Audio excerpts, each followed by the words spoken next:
नमस्कार. मी स्वाती भिवपाटकी.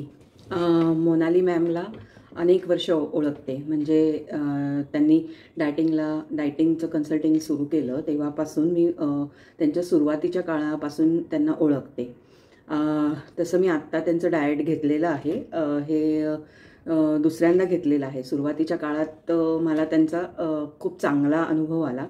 अतिशय चांगल्या पद्धतीने त्यांच्याबरोबर माझा वेट लॉसचा प्रवास होता आणि तो माझ्या स्वतःचाच अनुभव गाठीशी असल्यामुळे मी आत्ता यावेळी पण त्यांच्याबरोबर वेट लॉसचा प्रवास सुरू केलेला आहे.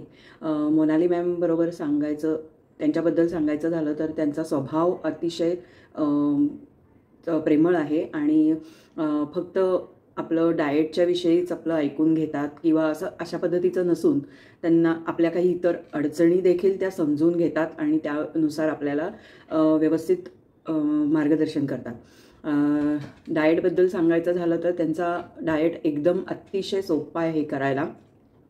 म्हणजे खूप काही फॅन्सी प्रकार त्या सांगत नाहीत किंवा अतिशय अवघड अशा गोष्टी आणायच्या आहेत बाजारातून, अशा पद्धतीचं अजिबात नसतं. तर घरात आपण रेग्युलर यूज जे करतो, ज्या साहित्य करतो घरात, किचनमध्ये ज्या गोष्टी वापरतो त्याच वापरून त्यांनी डाएट सुचवलेलं असतं. सीझनल फ्रूट्स खावेत हे अतिशय त्यांचं चांगलं मार्गदर्शन आहे. ज्या त्या ऋतूमध्ये जशी जशी फळं मिळतील त्याचं सेवन अतिशय चांगल्या पद्धतीने आपल्याला करता येतं आणि त्याचा आपल्या आहारामध्ये चांगला समावेश करता येतो असं त्यांचं म्हणणं आहे.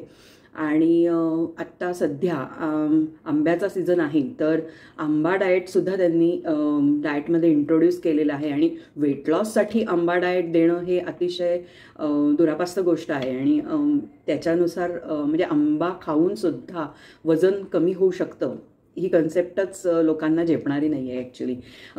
फक्त आंबा खाण्याच्या वेळा आणि फक्त आंब्याबरोबर दुसरं काही खायचं नाही, फक्त आंबा हे जे त्यांचं म्हणणं आहे त्यानुसार जर वागलं तर नक्कीच छान पद्धतीनं वेट लॉस होऊ शकतं. तसंच थंडीमध्ये सुद्धा मी कधीही आळीव हा प्रकार कधीच खाल्ला नव्हता. तर त्यांनी ब्रेकफास्टमध्ये आळीवाची खीर इंट्रोड्यूस केलेली होती की त्यांच्यामुळे मी पहिल्यांदा आळीव हा माझ्या आयुष्यात खाल्ला म्हणजे.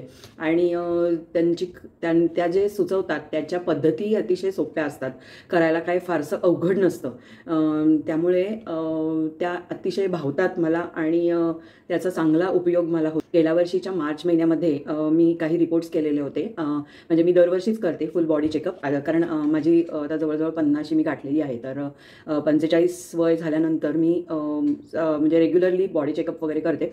पण गेल्या वर्षीचे रिपोर्ट्स आणि यावर्षीचे रिपोर्ट्स यामध्ये बराचसा फरक आहे आणि ते आपल्या मोनाली मॅमच्या चांगल्या मार्गदर्शनामुळेच झालं असावं असं मला वाटतं. म्हणजे मुख्य सांगायचं तर सोनोग्राफीमध्ये माझं फॅटी लिव्हर आणि फॅटी पॅनक्रियाज वगैरे अशा पद्धतीचे गेल्या वर्षी रिपोर्ट्स आलेले होते, पण यावेळेस ते सगळं क्लिअर झालेलं आहे. आणि नॉर्मली जनरली आता मेनोपॉजमुळे ज्या गोष्टी फेस कराव्या लागत आहेत, हार्मोनल इम्बॅलन्स किंवा हेअर लॉस म्हणा किंवा अशा पद्धतीच्या ज्या गोष्टी आहेत त्या थोड्याशा वयानुसार होणारच आहेत आणि त्या थोड्या फेस कराव्या लागणारच आहेत. पण तरीसुद्धा थोडंफार त्यांच्या मार्गदर्शनामुळे त्याच्यावरही आपल्याला चांगली या पद्धतीने मात करता येईल.